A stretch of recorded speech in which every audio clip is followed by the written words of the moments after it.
dear students, welcome to Shri Karni Academy and Edutech.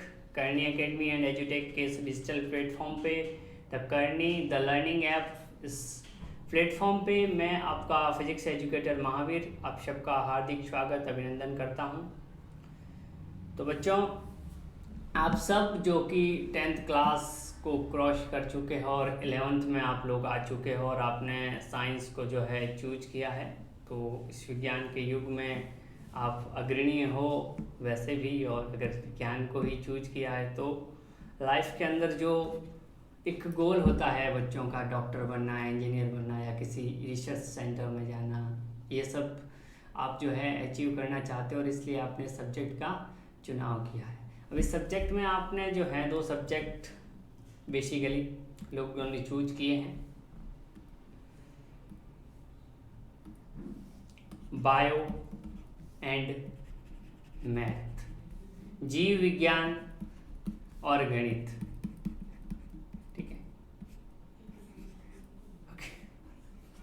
अब मैं ज़्यादा बातें न करते हुए ये बता देता हूँ कि दोनों में ही कोई दिक्कत वाली बात है नहीं। अपने अपने इंटरेस्ट, अपने अपना जो करियर का जो गोल है उसके हिसाब से लोगों ने इन सब्जेक्ट्स को चूज किया है। नॉर्मली जिन लोगों को मेडिकल प्रोफेशन में जाने का होता है, नीट वगैरह में हैं, डॉक्टर वगैरह में, वो नॉर्मली बायो को चूज करते हैं, और इंजीनियरिंग फील्ड में जाने वाले नॉर्मली मैथ को चूज करते हैं। और करनी पड़ेगी आपको, इसके लिए कंपलसरी है कि इंजीनियरिंग में जाना हो तो 11th-12th मैथ से होनी चाहिए और यहाँ पर बायो से होनी चाहिए। ये एक तो वो है कि बहुत ब्रॉड लेवल पे अगर हम बात करें तो ऐसा कुछ नहीं है, बहुत से और स्कोप है जो नॉर्मल, जो कॉमर्स में है, जो आर्ट्स में है, वो सारे स्कोप भी इधर भी है। टीचिंग में भी लोग जाते हैं ग्रेजुएशन करके, मास्टर करके, पीएचडी करके, और भी बहुत सारे स्कोप है, नर्सिंग वगैरह। उन सब के बारे में जैसे जैसे हम आगे बढ़ेंगे तब तक चर्चा करेंगे। मेरा कहने का मतलब है, चाहे आपने बायो ली है चाहे आपने मैथ ली है, एक सब्जेक्ट जो आपको कॉमन होगा वो फिजिक्स और दूसरा केमिस्ट्री, यानी फिजिक्स तो आपके दोनों के लिए होगा ही होगा, है ना, चाहे वो मैथ्स है और चाहे वो बायो है। तो फिजिक्स से डील करेंगे और फिजिक्स जो है वो आपकी आसान बनाने के लिए मैं हूँ ही। और अगर आप मेरे साथ जुड़ोगे और जो चीज़ आपको बता रहा हूँ, जो आपको समझा रहा हूँ, अगर उसके साथ रहोगे, उनको फॉलो करोगे, तो फिजिक्स नो डाउट आपकी बहुत अच्छी हो जाएगी। आपको कोई दिक्कत फिजिक्स के अंदर आने वाली नहीं है। अब थोड़ा ये देख लेते हैं कि सर फिजिक्स में आप क्या पढ़ाओगे, और थ्रू आउट जो ईयर है और 11th-12th वाले ये दोनों, इसमें हमें क्या डील करना है, तो उसी के बारे में थोड़ी चर्चा कर लेते हैं। देखिए बच्चों, भौतिकी क्या है इसके बारे में थोड़ी सी बात कर लेते हैं कि फिजिक्स है क्या। ओके, तो भौतिकी जो है एक ग्रीक शब्द फिजिस और फिजिक से मिलकर बना है। इन दोनों वर्ड को मिला के एक शब्द बना है। फिजिक्स का मतलब होता है प्रकृति और फिजिक का मतलब होता है प्रकृति का ज्ञान, यानी नेचर में जो हो रहा है, जो प्रकृति में जो हो रहा है, जो हमारे आसपास हो रहा है, उसका हमें नॉलेज, उसके उन घटनाओं के पीछे लॉजिक क्या है, उनको अगर हम जानते हैं तो हम उसे कौन सी ब्रांच के अंतर्गत कंसीडर करते हैं, फिजिक्स के अंतर्गत कंसीडर करते हैं। यानी इन दोनों शब्दों से मिलके फिजिक्स बना है। तो प्रकृति में होने वाली घटनाओं के पीछे का अध्ययन ही भौतिकी है। प्रकृति में जो भी घटनाएं हो रही है उनके पीछे क्या लॉजिक है, क्यों ऐसा हो रहा है, वो ही क्या है बच्चों, वो ही फिजिक्स है। ओके, जैसे बिजली चमकना, आप सबने देखा होगा छोटे थे तो, है ना। अब उसके पीछे लॉजिक क्या है ये आप क्लास 12th में पढ़ लोगे, है ना। क्या लॉजिक है इसके पीछे, क्यों चमकती है, क्या होता है, क्यों जो है बिजली गिरती है तो मतलब अगर किसी मकान पे गिरती है तो कम नुकसान होता है, वहीं किसी झोंपड़े वगैरह पे गिरती है तो ज़्यादा नुकसान होता है। बिजली चमक रही है और आप कार में बैठे हो तो क्या आपको कार से निकल जाना चाहिए या कार में ही बैठे रहना चाहिए। ऐसे बहुत से सवाल जवाब भी होंगे। तो कहने का मतलब है कि जब तक हम छोटे होते हैं तो हम चीज़ों को ऑब्जर्व कर लेते हैं, जब बड़े होते हैं, जब बड़ी क्लासेज में जाते हैं तो उनके पीछे का कारण भी हम जानते हैं। तो फिजिक्स में हम इन चीज़ों के बारे में ब्रॉडली स्टडी करने वाले हैं। लाइक ये जनरेटर वगैरह आपने देखा होगा, बट जो है आपका केरोसिन वगैरह डाला और थोड़ी देर में लाइट जो है वो बन गई, यानी जनरेटर चला लाइट बन गई। अब खंबे पे हो सकता है कि सिटी की लाइट चली गई, आपके घर में शादी है और आपको बिजली चाहिए, तो आपके पास एक डिवाइस आ गई जनरेटर। अब छोटे थे तो हमें कोई मतलब नहीं था, ठीक है जनरेटर चल गया, 2 जनों ने स्टार्ट कर लिया, वहाँ पे खड़े होकर देख लिया। लेकिन आगे आगे जब आप बड़ी क्लासेज में जाते हो, आपने 10th में भी थोड़ा बहुत पढ़ा होगा जनरेटर वगैरह के बारे में कि क्या इसकी वर्किंग वगैरह होती है, तो इस जनरेटर के पीछे क्या लॉजिक है ये भी हम समझेंगे, ये क्लास 12th के अंदर ये भी बताया जाएगा। कहने का मतलब इन 2 सालों के अंदर आपने बहुत सारी घटनाएं जो प्रीवियस जो छोटी क्लासों में देखी है, अपने जीवन में देखी है, उनके पीछे के लॉजिक्स को आप डिफाइन करोगे। और लॉजिक और मैथमेटिकल्स को टूल को यूज करके हम जो है फिजिक्स को और क्या बना देते हैं, ब्रॉड बनाते हैं, यानी लॉजिक प्लस मैथ्स मिलके क्या बन जाती है, फिजिक्स बन जाती है। सेम लाइक यहाँ पर ये हीट के बारे में आप जो है क्लास 11th के अंदर स्टडी करोगे। 11th चैप्टर, 12th चैप्टर और 13th चैप्टर के अंदर ये हीट वगैरह है कि भाई बर्फ़ से पानी बनता है, फिर पानी से भाप बनता है, या फिर ये जमना, ये गलना, ये प्रेशर, ये वॉल्यूम, यानी ये दाब, ताप, आयतन, इन सब के बारे में स्टडी करेंगे। ये लाइन 10th में भी आप पढ़ते आए हो और अभी आप 12th क्लास में बहुत ब्रॉडली इसके बारे में और पढ़ोगे कि भाई ये क्यों ऐसा बना, क्यों प्रिज्म से लाइट निकली तो इस तरह से कलर में जो है वो बदल गई, क्यों ये कलर इधर है और ये कलर इधर है ना, क्यों ये बीच में है, ये सारी चीज़ें भी आप लोग देखोगे, है ना। इसके बारे में क्या लॉजिक है, कौन सी घटना है, इन सब के बारे में हम अध्ययन करते हैं। तो मोटा मोटा आपको आइडिया हो गया होगा कि फिजिक्स के अंदर हम लोग क्या करने वाले हैं, फिजिक्स के अंदर हम लोग क्या करने वाले हैं, इसका आपको एक बेसिक आइडिया हो गया होगा। और ये आइडिया को हम इम्प्लीफाई करेंगे और आगे जो भी क्लासेज आएगी उनमें क्या करेंगे, इसको यूज करेंगे, इन्हीं आइडियाज़ के बारे में पढ़ेंगे। चलिए साहब स्टार्ट कर रहे हैं। अब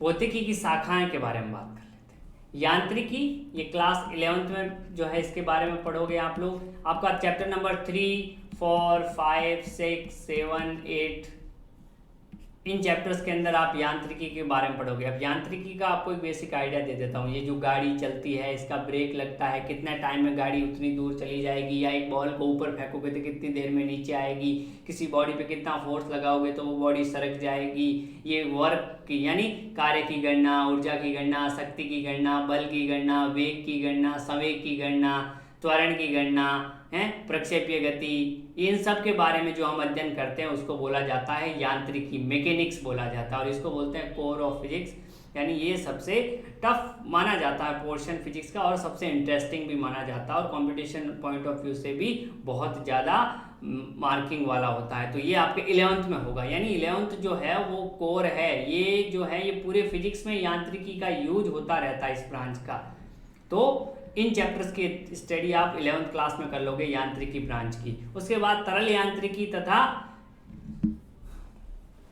ये आपका चैप्टर नंबर 11 के बारे में बात होती है।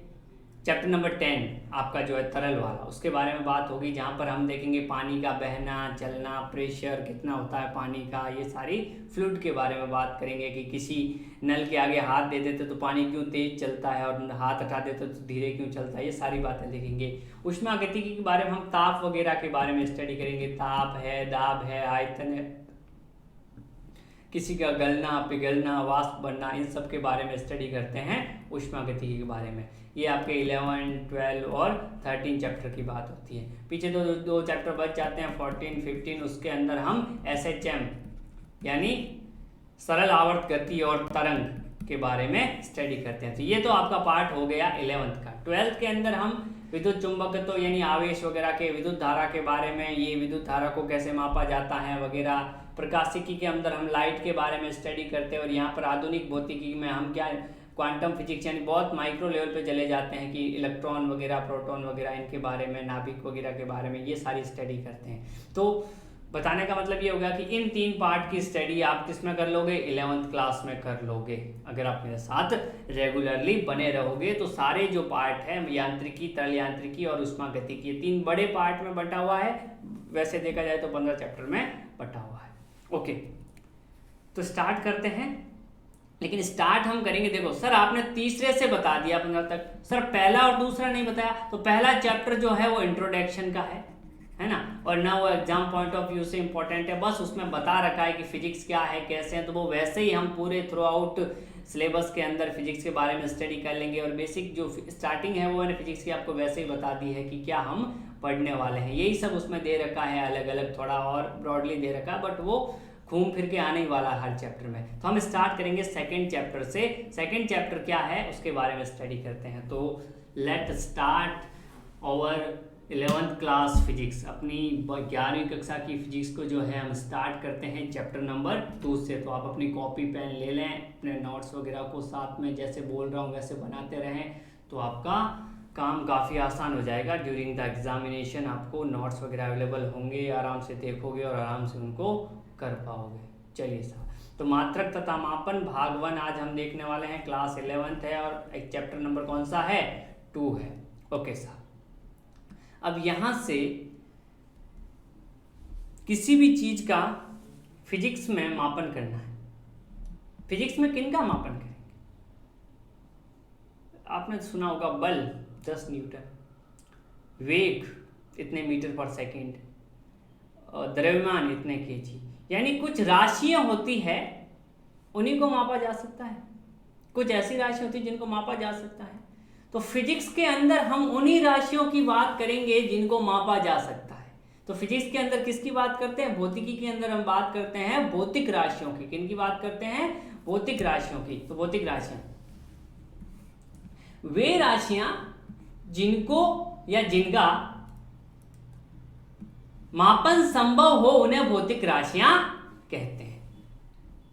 ऐसी राशियां जिनका मापन संभव हो उनको क्या कहा जाता है? भौतिक राशियां कहा जाता है। मतलब जिनको हम माप सके, जैसे द्रव्यमान है, मैंने 5 किलोग्राम, लंबाई है 2 मीटर 2 सेंटीमीटर 5 फीट माप लिया है ना, फीट मीटर या किसमें माप लिया मैंने। समय 7 सेकंड, आधा घंटा, 10 मिनट, 1 साल, क्या हुआ?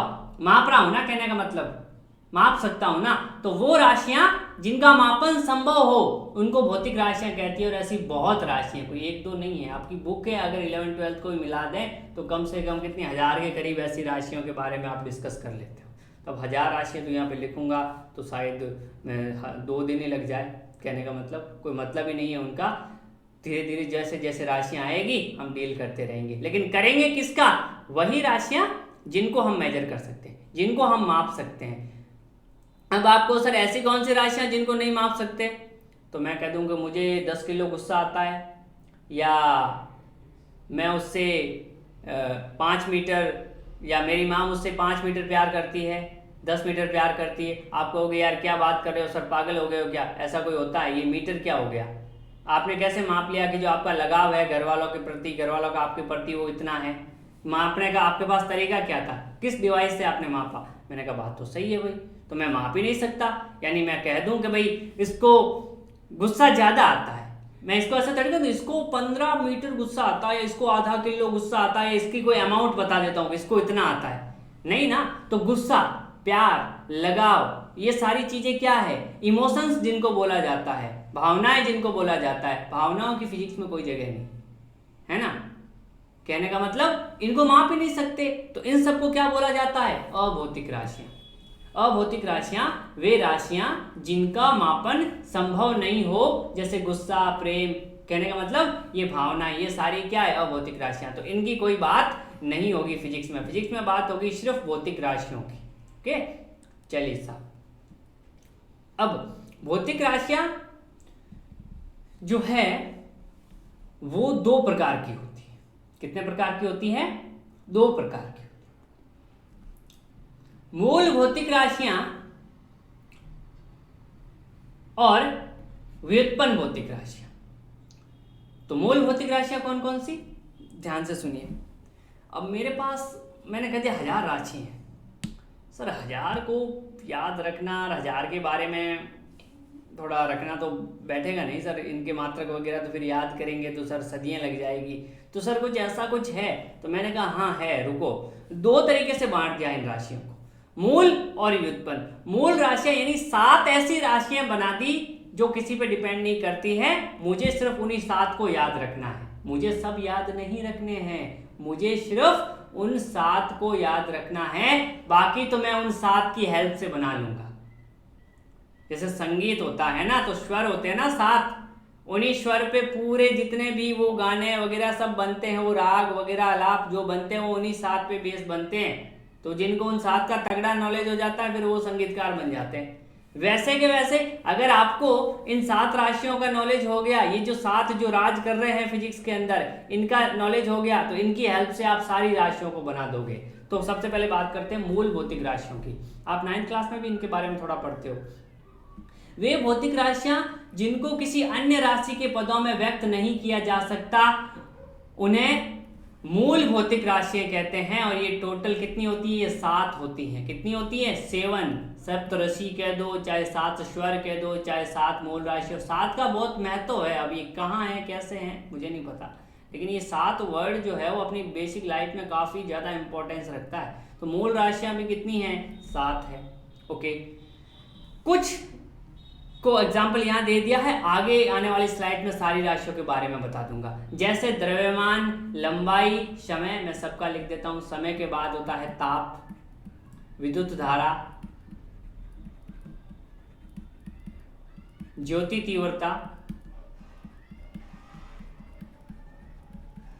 और पदार्थ की मात्रा।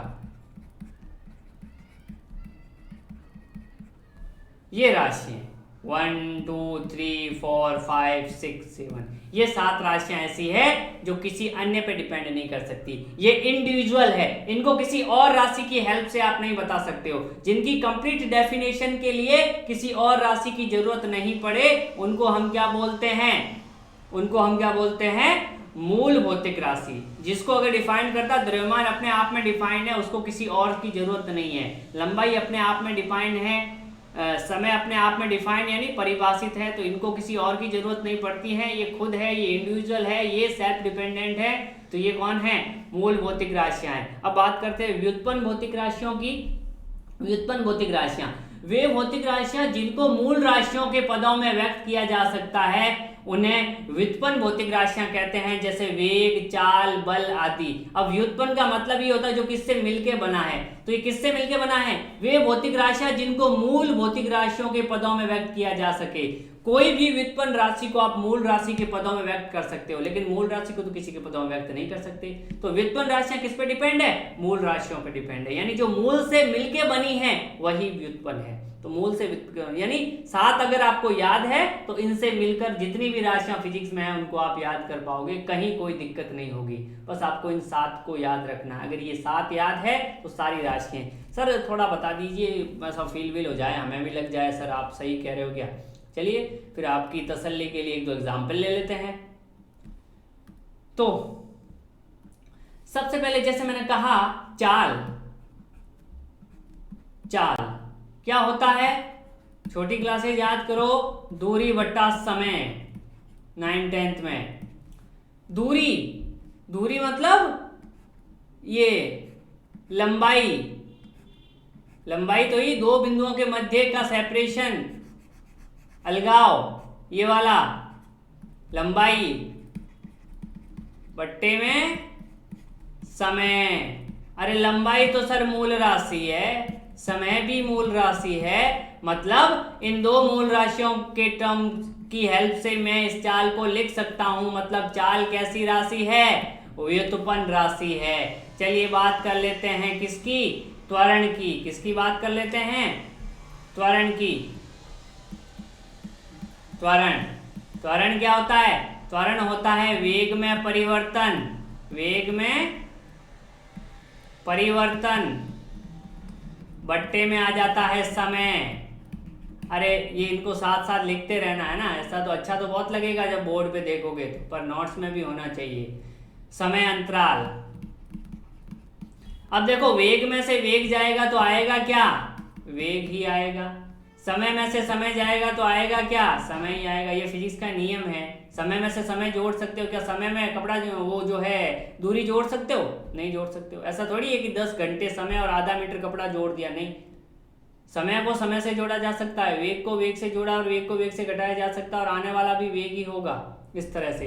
अब वेग, तो वेग क्या होता है, विस्थापन बट्टे में समय, और एक साथ में ये समय तो है ही।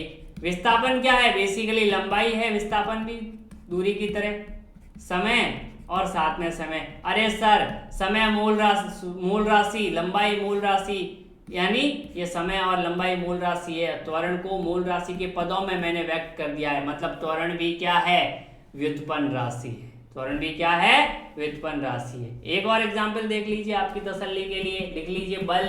बल होता है क्या, द्रव्यमान इंटू त्वरण। अब ध्यान दीजिए, त्वरण ये व्युत्पन्न राशि है, अभी हमने प्रूव किया था, है या नहीं है। इसको मूल राशि के पदों में लिख सकते हैं। त्वरण को कैसे, त्वरण को ये देखो यहां से लिख रहा हूं, त्वरण को क्या लिखा हूं मैंने, त्वरण को लिख सकता हूं लंबाई बट्टे समय इंटू समय, और त्वरण के साथ गुणा में कौन है, द्रव्यमान। अब देख लीजिए, बल की बात कर लीजिए, लंबाई, द्रव्यमान और समय, ये तीनों क्या है, मूल राशि, यानी बल को मूल राशि के पदों में लिख दिया। यानी अब ये सारे क्या हो गए, ये सारे के सारे व्युत्पन्न राशि हो गए। तो आई होप आपको समझ में आया होगा। तो 7 राशियों को छोड़ के और 2 और राशियां फिजिक्स के अंदर, 7 ये राशि और 2 आगे और राशि आएगी, जब वो आएगी तब बता दूंगा। बाकी सारी व्युत्पन्न है। मैंने कहा ना, इन 7 से मिलके बना है जो कुछ है, तो आपको ज़्यादा सोचने की जरूरत नहीं। इन 7 को याद कर लोगे तो ये मान लो कि चैप्टर आधा याद हो गया। अगर 7 राशियां वो याद हो गई तो मान लीजिए कि चैप्टर आधे से ज़्यादा ये चैप्टर आपका कंप्लीट हो गया। उन्हीं 7 के इर्द गिर्द घूमना है। हर किसी के लिए एक रामबाण होता है ना, कि भाई नहीं बस ये है, तो वरना सांप होता है, उसकी पूंछ को पकड़ के ऐसे ऊपर कर दो तो फिर वो कंट्रोल में आ जाता है। सेम लाइक इस तरह से। चलिए अब बात करते हैं मात्रक तथा मापन की। तो पहले बात कर लेते हैं मापन की, है ना, मात्रक की कर लेते हैं, कोई बात नहीं। अब यहां से थोड़ा सा बात हुआ,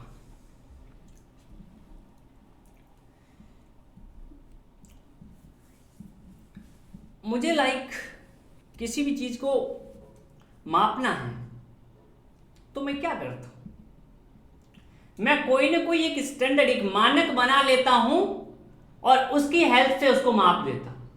कैसे सर, थोड़ा समझ में नहीं आया, हैवी हो गया, कोई ना। देखिए, मैंने कह दिया कि भाई ये पेन के हिसाब से बात करेंगे, जो भी करेंगे। अगर किसी की लंबाई मापनी है ना, तो ये पेन है, ये मैंने स्टैंडर्ड बना के दे दिया कि भाई मुझे तो पता है, मुझे तो इस पेन के बारे में पता है। अगर मुझे किसी की लंबाई मापनी है तो मुझे इस पेन के बारे में पता है। तो अब मुझे कोई कह दे कि भाई सर आपके फ़ोन की लंबाई कितनी है, तो मैं ये पेन इसके साइड में रखा, देखा बिल्कुल, तो एक पेन कितनी होगी, एक पेन। कहे सर आपके सामने जो पोडियम पड़ा है उसकी लेंथ, तो मैं इस पे रखूंगा तो 1, ऐसे 2, ऐसे 3, इस तरह से रखूंगा 4, तो 4 पेन। मैंने एक मानक बना लिया ये पेन। अब मैं चाहे कितना भी मेजरमेंट करना है मैं कर सकता हूं। ठीक है, कैसे, 1 पेन, 2 पेन, 3 पेन, ऐसे 15-16 पेन रखूं, हो सकता है मैं दीवार को माप लूं। तो कोई उसी, ये भी तो 2 बिंदुओं के बीच की दूरी थी ना, ये भी तो लंबाई थी। तो अब देखिए मात्रक क्या होता है, किसी भौतिक राशि के मापन के लिए उस भौतिक राशि के एक निश्चित परिमाण को मानक मान लेते हैं, और इसी मानक को भौतिक राशि का क्या कहा जाता है, मात्रक कहा जाता है। तो किसी को अगर मापना है, मापन करना है किसी का, मापन क्या होता है, मापन तो किसी मानक के साथ भौतिक राशि का कंपैरिजन, यानी तुलना होती है। किसी भी मानक के साथ भौतिक राशि की तुलना जो होती है वो होता है मापन। और मात्रक क्या होता है कि अगर मुझे किसी का मापन करना है तो मैं उसी भौतिक राशि का एक निश्चित परिमाण लेके उसको स्टैंडर्ड कर लिया।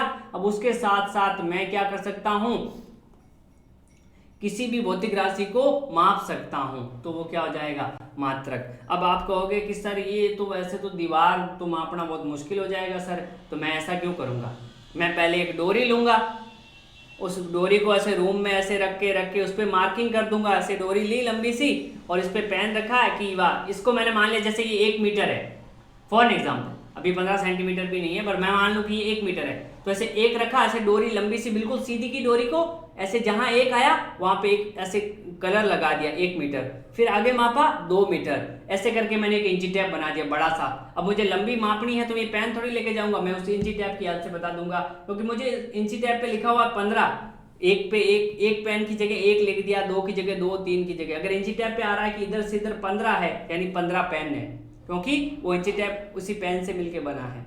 इस तरह से जो है आपका मापन को जो है किया जाता है। तो आई होप मात्रक के बारे में जो एक इनिशियल आइडिया है वो आपको आया होगा। बेसिकली आपको एग्जाम में ये नहीं पूछा जाएगा कि मात्रक की डेफिनेशन लिखो, आपको जो पूछी जाएगी चीजें वो आगे आएगी। तो ये मात्रक और मापन के बारे में बात की। मापन क्या होता है, तो मापन के बारे में लिख दो,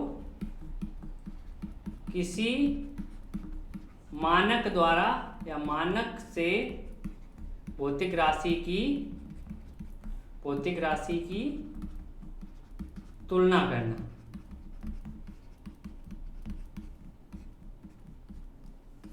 भौतिक राशि की तुलना करना, ठीक है, वो क्या हो जाएगा, मापन हो जाएगा। अब इस मापन की कुछ अलग अलग पद्धतियां हैं और हर एक भौतिक राशि को मापने के लिए एक मात्रक बनाया गया है। फ्रेंच के अंदर है, जो जिनका जो मैन है वहाँ पर ये सब कुछ होता है। वहाँ पर आपकी जो एनसीईआरटी बुक है उसमें 1 किलोग्राम की, 1 मीटर की, 1 एम्पियर की, इन सब की डेफिनेशन लिखी हुई है। तो उन डेफिनेशन को जरूर आप एक बार देख जरूर लें, क्योंकि उस टेबल के नीचे ये भी लिखा हुआ है कि सिर्फ परीक्षा वगैरह में नहीं पूछी जाती, ये सिर्फ नॉलेज के लिए है। तो उनको नॉलेज के लिए एक बार देख लेना आप लोग, ओके। वो इस तरह से बात करते हैं। अब मापन की पद्धतियों के बारे में बात करते हैं। किसके बारे में बात करते हैं, मापन की पद्धतियों के बारे में। उससे पहले थोड़ा देख लेते हैं मात्रक के बारे में। मात्रक के बारे में बात कर लेते हैं। मात्रक कैसा होना चाहिए, सर्वमान्य होना चाहिए, हर जगह मान ले। ये वाला मात्रक जो बेलात से चलता है गांव वगैरह में और रीजनल एरिया में, हम जिस एरिया से नॉर्मली बिलोंग करते हैं राजस्थान टाइप में, तो ये काफ़ी पॉपुलर है। इवन इंडिया में भी काफ़ी पॉपुलर है कि इस तरह से 1 2 3 इस तरह से मेजर किया जाता है। पर जरूरी नहीं कि आप साउथ में चले जाओ या कहीं और चले जाओ तो वो इसको माने ही माने कि नहीं ये स्टैंडर्ड है, इसी से बात करेंगे। तो सर्वमान्य तो नहीं है ये, तो सर्वमान्य होना चाहिए। इसीलिए जो ये 7 मूल राशियां बनाई ना, इनके एक मात्रक फिक्स कर दिए अंतर्राष्ट्रीय पद्धति में, वो सब जगह मान्य है और वही स्टैंडर्ड है, उन्हीं की हेल्प से सारी बातें की जाती है। तो पहला सर्वमान्य होना चाहिए। दूसरा लिखा हुआ है अपरिवर्तनशील। अब चेंज नहीं होना चाहिए। चलो मैंने इसको मान लिया कि ये 1 मीटर है, अब ये तो कहीं चेंज नहीं होगा, चाहे आसमान में जाऊं, धरती पे जाऊं, कहीं जाऊं, जब तक ये टूटेगा फूटेगा नहीं, ये वही रहेगा 1 मीटर। लेकिन मैं कह देता हूं कि भाई मेरा हाथ जो है, जब 12-15 साल का होता है बच्चा तो, और वो कह देता है कि भाई मेरा हाथ कर लो, इसको 1 मीटर मान लो। अब क्या जरूरी है कि जब वो 20 साल का रहे तो वो 1 मीटर रहे? वो चेंज हो जाएगी ना उसकी लंबाई। या किसी पेड़ की लंबाई को आपने 2 साल पहले कह दिया कि भाई ये इतना माप लो, इस पेड़ की हेल्प से, अब 2 साल बाद आप जाओगे, 4 साल बाद जाओगे, उसकी तो लंबाई चेंज हो जाएगी। तो समय के साथ परिवर्तित नहीं होना चाहिए। और तीसरा, सरलता से उपलब्ध हो। ऐसा भी मात्रक क्या काम का कि वो उपलब्ध ही नहीं हो, तो उपलब्ध नहीं होगा तो फिर उसको यूज कैसे करेंगे। तो ये तीनों बातें होनी चाहिए, तब जाके आपका मात्रक जो है वो कामयाब होगा और उसी मात्रक को यूज किया जाएगा। अब बात करते हैं मापन की पद्धतियां। अलग अलग पद्धतियां हैं, अलग अलग रीति रिवाज है, उसके अंदर अनुसार जो है मापन किया जाता है। तो पहला है अंतर्राष्ट्रीय पद्धति। अंतर्राष्ट्रीय पद्धति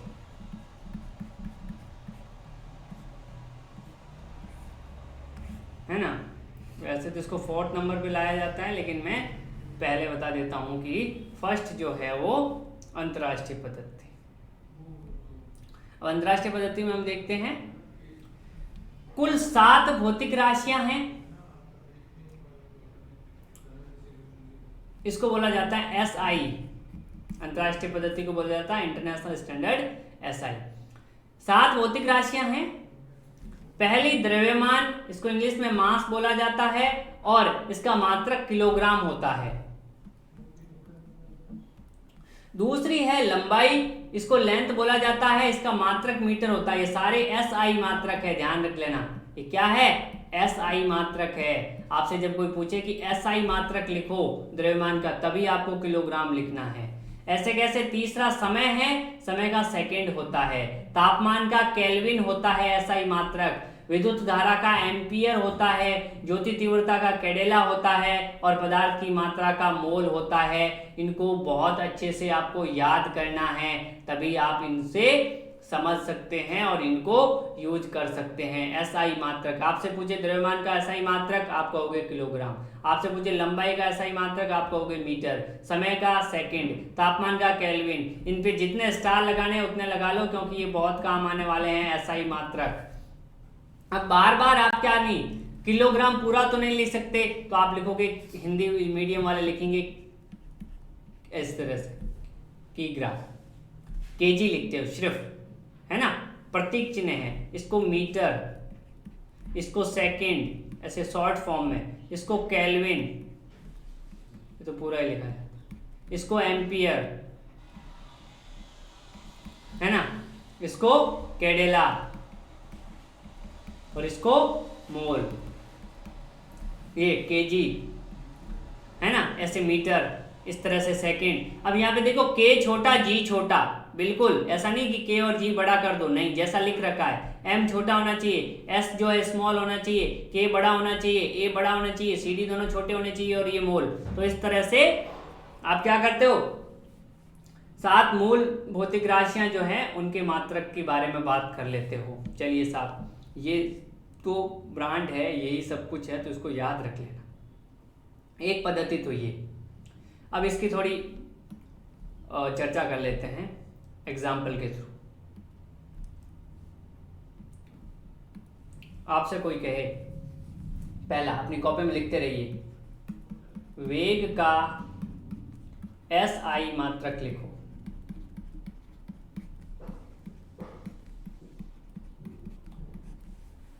SI मात्रक देखो, SI के अंदर वेग को किसमें जो है मापा जाएगा, उसकी बात कर रहा है। तो वेग क्या होता है? वेग होता है दूरी बटा समय, या दूरी का मतलब कहने का मतलब विस्थापन बटा समय होता है। वैसे तो क्या होता है? विस्थापन बटा समय। विस्थापन बेसिकली क्या है? विस्थापन लंबाई है और नीचे क्या आ जाएगा? समय आ जाएगा।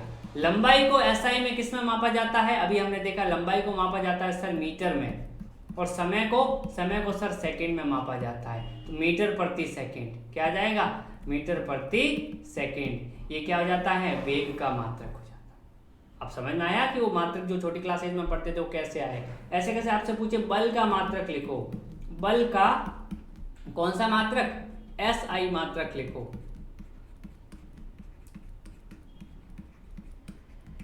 तो आप कैसे लिखोगे? आप लिखोगे बल को, बल बराबर होता है सर द्रव्यमान गुणे में त्वरण। ठीक है सर, द्रव्यमान को तो द्रव्यमान लिख दिया, त्वरण को लिख दिया सर वेग बट्टे समय। वैसे वेग में परिवर्तन होता है, लेकिन वेग में परिवर्तन तो वेग ही आएगा, समय। और वेग को क्या लिख सकते हैं वापस? तो ये हो जाएगा द्रव्यमान इनटू वेग। वेग को लिख सकते हैं वही लंबाई बट्टा समय। क्या लिख सकते हैं? लंबाई बट्टा समय, क्योंकि हमने ऑलरेडी निकाल लिया है। और एक नीचे समय और आ गया। अब इनका मात्रक लिख दो। आप कैसे लिखोगे? द्रव्यमान को SI में किस में मापते हैं? केजी में, इनटू लंबाई को मापते हैं मीटर में, और समय को मापते हैं सेकंड में। तो 1 सेकंड और 2 सेकंड, तो सेकंड पे घात 2। या फिर इसको ऐसे भी लिख सकते हो, अगर हिंदी में लिखना चाहो तो, कि किलोग्राम मीटर बट्टे सेकंड का स्क्वायर, दोनों ही सही है। तो इस तरह से मात्रक लिखे जाते हैं, और इसी को बोला जाता है न्यूटन। ये किलोग्राम मीटर पर सेकंड स्क्वायर है ना, इसी को क्या बोला जाता है? न्यूटन बोला जाता है। क्योंकि न्यूटन को इज्जत देने के लिए इसको क्या बोल दिया है? एक न्यूटन बना दिया, इसका मात्रक लिख दिया है। तो ये क्या है? ये पहली जो पद्धति है। वैसे तो CGS, MKS और आपके आपकी एफपीएस, उसके बाद अंतर्राष्ट्रीय पद्धति जो है उस तरह से पढ़ाई जाती है। लेकिन मैं आपको पहले अंतर्राष्ट्रीय बता देता हूँ ताकि उन 7 राशियों में आपकी इतनी कमांड हो जाए कि आगे आप जो भी चीज़ें आए उनको इजीली समझ सके। ओके, तो ये बात हो गई है अंतर्राष्ट्रीय पद्धति की। अब मैं आपको कुछ उदाहरण दे रहा हूँ, उनको आपको सॉल्व करना है ना, एज ए होमवर्क आपके लिए ये रहते हैं, तो उनको आपको सॉल्व करना है। पहला, सबके एसआई मात्रक लिखने हैं, एसआई मात्रक लिखो, मात्रक लिखो। पहला कार्य का, उसके लिए आपको फॉर्मूला आना चाहिए। देखो फॉर्मूला आएगा तो मात्रक अपने आप आ जाएगा। कार्य, दूसरा संवेग, तीसरा ऊर्जा, चौथा शक्ति और पांचवा आवेश। इनके एसआई मात्रक लिखने हैं। मैं आपको फॉर्मूला भी बता देता हूं। कार्य होता है बल गुणा विस्थापन, और बल तो बताइए द्रव्यमान इंटू त्वरण। संवेग होता है वेग इंटू द्रव्यमान या द्रव्यमान इंटू वेग। ऊर्जा, ऊर्जा mgh कैसे भी ले सकते हो। ऊर्जा जो है वो कार्य के समान ही है, कार्य के समान ही है। जो कार्य का मात्रक होगा वही ऊर्जा का मात्रक होगा। शक्ति, शक्ति आप लिख सकते हो कार्य बट्टा समय, कार्य बट्टे समय। और आवेश होता है विद्युत धारा इंटू समय, विद्युत धारा गुणा समय। अब मैंने मात्रक भी बता, फॉर्मूले भी बता दिए हैं। एक छोटा सा एग्जांपल लेके जैसे बता देता हूँ। जैसे वेग लिखना है तो वेग का मात्रक क्या आया था, एसआई मात्रक, एसआई मात्रक आया था मीटर प्रति सेकंड, और द्रव्यमान के लिए आ गया केजी। तो मात्रक क्या हो जाता है, मात्रक हो जाता है केजी मीटर प्रति सेकंड। ये संवेग का मात्रक आया। इस तरह से आपको बाकियों के मात्रक लिखने हैं। तो thank you very much. Next class में मुलाकात होगी एक नए टॉपिक के साथ।